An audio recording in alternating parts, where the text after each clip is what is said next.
In today's video, I will show you step-by-step process of how to create multiple watch lists in TradingView. This is pretty simple, guys. First of all, open your browser and search for tradingview.com.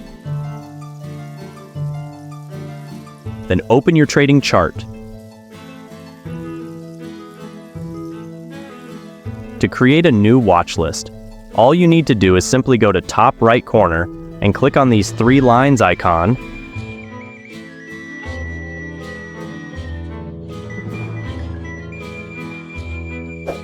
Then click here, and a new pop-up window will appear like this.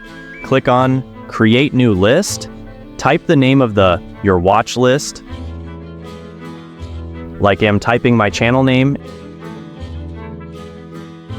and click Save.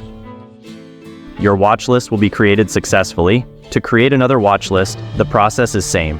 But remember one thing, that this process is for those who have paid plans.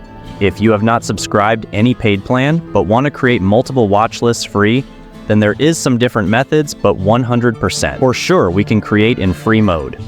If you want a video on that topic, then comment down, done. I will make a tutorial that how you can create multiple watch lists in free mode.